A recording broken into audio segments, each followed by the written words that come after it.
How exactly you moved now from the reviewer to this entrepreneur? Why exactly you moved your business to rent a car, and where you found this opportunity? Uh, Did some investors back you up or something like that? of course, of course. It was not a easy task. Our business plan is something very, very different than how you think.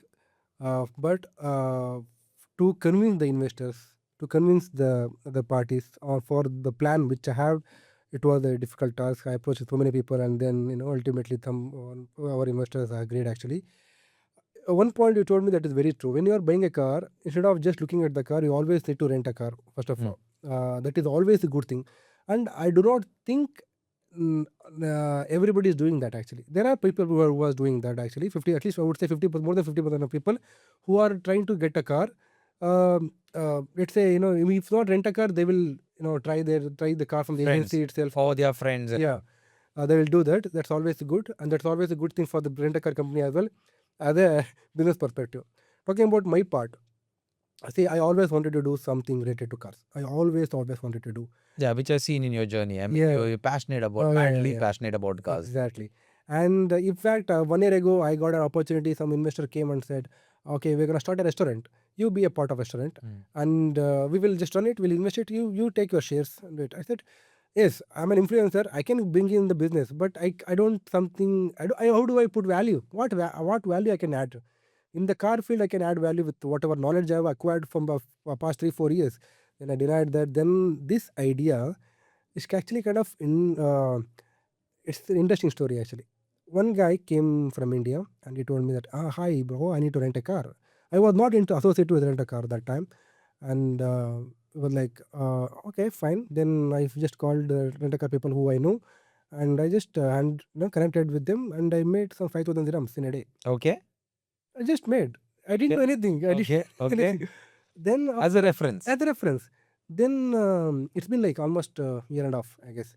Then I was like, after a few days, I was like, oh, wow, okay, this is something interesting business, right? Mm. I did not do anything, but still I got some money. Mm. What if I take it as a business thing itself? Mm. Then I have worked out all the possible ideas, how we can able to do, how we can able to attract the people, how we can get the customers. Mm. Then I realized, okay, my USP is Indian customers, Indian people. Of course, we have very good network here, but here we are just started as Supercar rental. It's a bit difficult to compete with the big fishes out there, right? It will take some time, but Correct. definitely it will take some time. But for now, let us just focus on the Indian, not just focus on, listen, like more majorly it's the Indian customers. So how do we, the what is the USP? Okay, Indian customer can able to also rent from other people as well. Mm.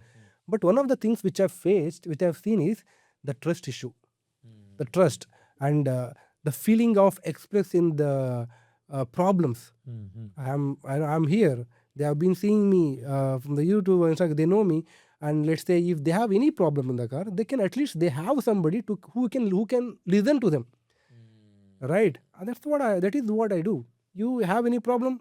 Don't let me resolve it. Instead of just saying, oh, you got a problem, resolve it. I will not just keep it on you, put it on you. I will also try to the problem. And again, we are most of the people, they don't know what is the procedures here.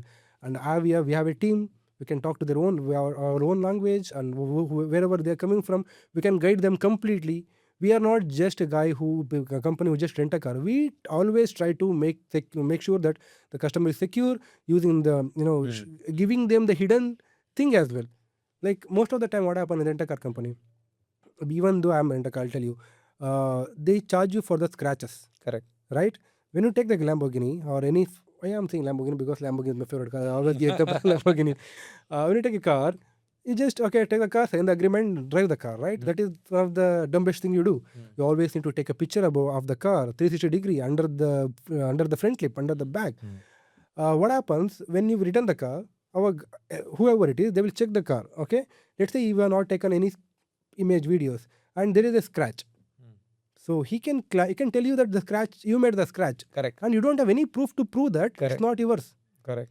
And but we, as a rent-a-car company, we always tell the customer, take a 360-degree video, Mm. take complete video, take a complete picture of the mileage, take a complete picture of the front lip, so that when you return the car back, and if there was a scratch, we can prove that it was before. So no company, no rent-a-car companies do that. I can relate to this because it has happened with me.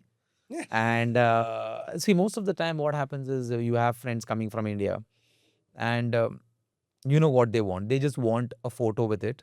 They want to put their hands on the steering. Yeah. They wanted the photo along with the watch. They want to get the photo of the logo of the brand which they're driving.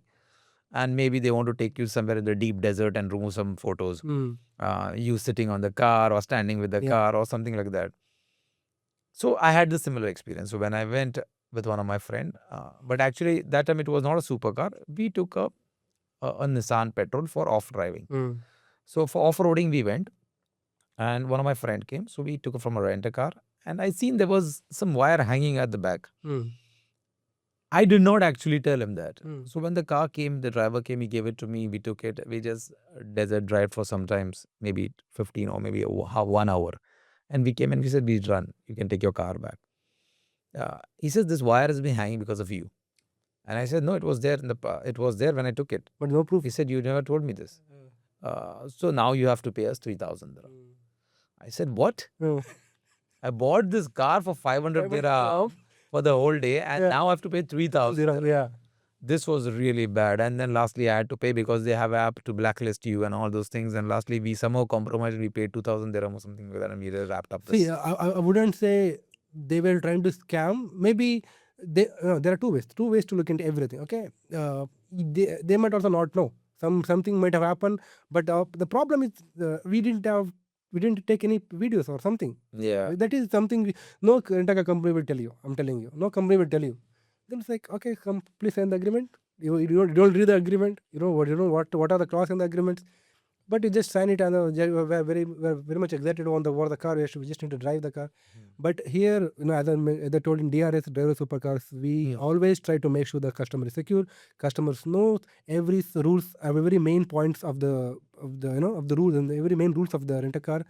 And moreover, see, I came here as a supercar enthusiast. I want the car people from India or wherever here, they can drive the car without having the thing in their mind that what if like without even the nervousness. I want them to drive freely.